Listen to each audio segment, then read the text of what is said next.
People are speculating that this Rachel Kolisi video could be the reason for their divorce. Relationships are always quite complex. Man, the one thing, it's like a pet peeve for me, hey, is like it's just an absolute no-no for me that like just works my nerves, because otherwise it feels like you weren't really there. And Zimbabwe is set to compensate the white farmers that they took the land from 20 years ago. PA and the Minister of Home Affairs are aiming to give Ukrainians free visa entry to South Africa. All this and more coming up next on The Breakdown with veejayhd. Let's go. I want to know who motherfucking representing it here tonight. Breaking news, DA suspends. Name the actor or actress that cannot act, but people don't care. Let's have a conversation. You know what I mean? Watch The Breakdown. Last week, Rachel Kolisi and Sia Kolisi took to their Instagram to announce that they're getting a divorce. And last night, there's a video that went on Twitter that surfaced out of nowhere from a podcast clip that she did, where people are hinting that this video could be the reason why they're getting a divorce. Check this out. Relationships are always quite complex, but I think to that point about being present in the moment and really just giving when you are with people. Man, the one thing, it's like a pet peeve for me, hey, is like when people are with one another, like at a dinner or something, and someone's on their phone. Like it's just an absolute no-no for me. And it works on it's just something I cannot stand. I'm like, if you're going to take the time, then be there, be there, be present. And there's so much consuming of nonsense. Like I think that is just the most inappropriate and most disrespectful thing people can do is just to be on their phone. It's different if there's something really important that's coming or an emergency with the kids or you're trying to sort something out. That's a completely different situation. But to sit and be like on Instagram when you're with people, that like just works my nerves. But I think just the time that you do have and you do make for people, make sure that you're fully present, because that goes a long way with people, just making them feel like they've got your full attention. Your mind is nowhere else. Your eyes are nowhere else. They've just fully got you. That can last you a good few months.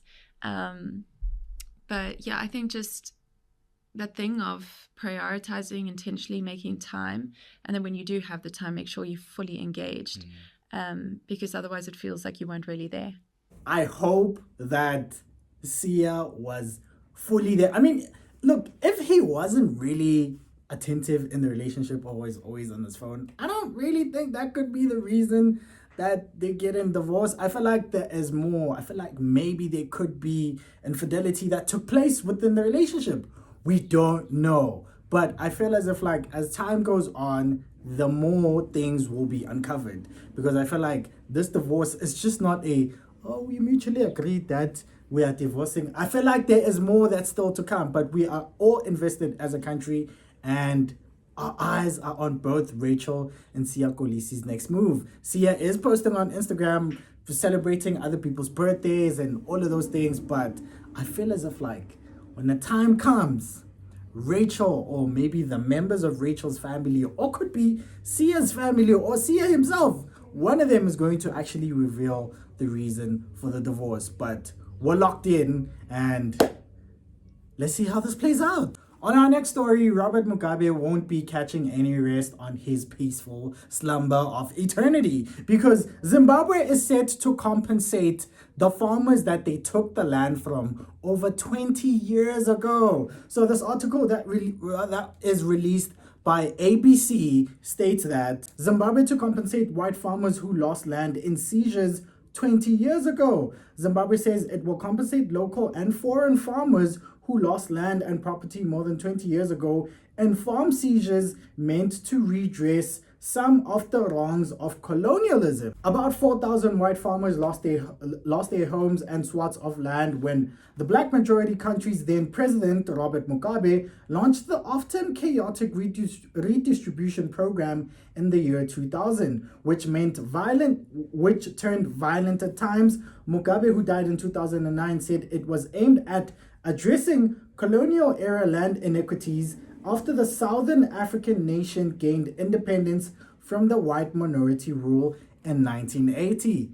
Boy, this is not really looking good for the people in Zimbabwe. So that's not all, actually. The article further states that Finance Minister Mthuli Ncube announced Wednesday at a meeting with diplomats that his government approved 441 applications for compensation worth $351.6 million from local white farmers and 94 applicants from foreigners worth $196.6 million.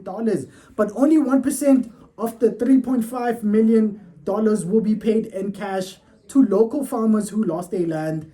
The balance, Ncube said, it will be paid through assurance of treasury bonds. Man, English is not really my strong words. Bro, what the fuck are you even talking about, bro? The payments are expected in the last quarter of 2024, meaning anytime from now, the payments are going to be made to the white farmers who lost their land. Finance Minister Ncube said Zimbabwe has been in talks with creditors led by the African Development Bank since 2022 to restructure its $21 billion in debt, with the white farmers' compensation a sticking point. So, you know what this means for Zimbabwe? Y'all in trouble. This is not funny, but it is really concerning. It's actually very concerning because I feel as if like this thing of land redistribution in Africa is very complex because colonialism took place about over 100 years ago. You understand? And of course, the distribution of land is not going to be tricky. I mean, they once spoke about it in South Africa. Cyril Ramaphosa spoke about it before he became the president, and they're still speaking about it. And we all know that this is something that's going to be very tricky and very messy. But props to Zimbabwe for actually doing the right thing and trying to figure out the solution and the procedures to actually compensate people for the stolen land that they owned through stealing. But we don't know all the facts, you know what I'm saying? But we'll be following the story through and actually seeing how this whole situation plays out with Zimbabwe. Hopefully everything gets sorted correctly and that the citizens, mostly the black Zimbabweans, get treated right by their country, because Zimbabwe, what are you doing? Don't give Zimbabwe, because it's giving Zimbabwe this thing. Hopefully it goes correctly. You know, breaking news in South African politics. South Africa and the Ukraine sign agreement for visa-free travel for passport holders. Now, this is going to actually chap a lot of people in the nays, because this does not make sure. This comes after, in a historic move, Minister of Home Affairs Leon Schreiber, you know what, I'm gonna call him Leon the White Guy. Leon the White Guy has revealed a groundbreaking agreement between South Africa and the Ukraine. And because this whole thing is taking place, we all know that it's not going to sit well with a lot of people in government and a lot of people in South Africa. And this, as soon as they announced it, something bad happened, because a member of the presidential office said something. And this is what they said. Vincent Magwenya, spokesperson for the presidency, cast a shadow of doubt over the minister's announcement. Vincent Magwenya? Or is it Vincent Magwenya? I didn't have breakfast. I'm hungry, guys. Khalila Magwenya. But, however, Magwenya called into question the validity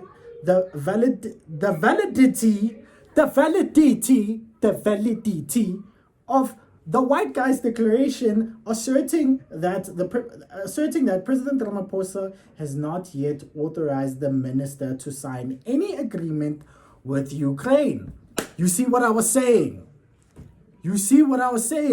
This is going to cause a scuffle within this GNU that, come on guys, like any sane person in South Africa can tell you that this GNU thing is not make sure. And the reason that is not make sure is because the DA and the ANC, they can't mix together. Yes, they are out here protesting. They're out here representing fake unity in the news, like, oh yes, the government of national unity is working together. Look at what's happening now. They can't even keep these things in their WhatsApp group chat. They have to let us know as the country. They've been talking about this thing the whole morning on radio talking about how the minister, white guy, is saying that Ukraine has always been an ally of South Africa during apartheid and all of these things. But a lot of people on Twitter are speculating the worst. Some are even saying that this whole thing that's happening with the Ukraine situation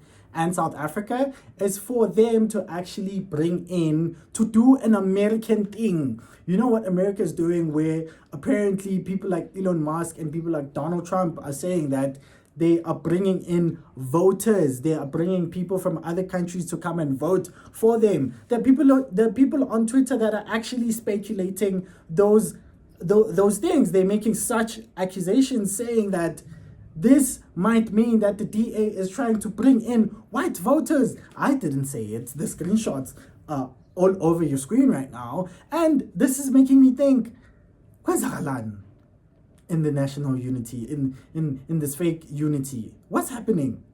Like, get your act together, guys. And I feel as if like South Africa and Ukraine are not in a space where they can actually sign such agreements. It's not looking good. It's really not looking good. And on our celebrity eye candy of the breakdown, Ghost Ruby and Seema go out in a bang for their Halloween costumes. Check this out. It's coming along! So my face is done. I just got off a video call with Seema. This is how she looks. You know what I mean? What's good? What do you mean? Guys! What?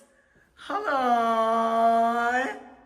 Hey! Okay! Nah, inside. We are inside. Hey, yeah, name Jolo in South Africa is really something else, man. People are playing up in Halloween, they're dressing up, they're doing all these things. This is a Spider-Man birthday party in McDonald's in 2006 where they paint your face. Asas, guys. But anyway, man, that's it for the for today's episode of The Breakdown.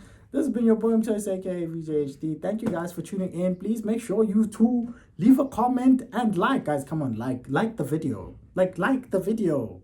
Like the video. And don't forget to subscribe. We're almost at 5,000 subscribers. So please subscribe, like the video, leave a comment. And I'll see you guys on tomorrow's episode of The Breakdown right here on veejayhd. Stay safe, stay blessed, and bye-bye.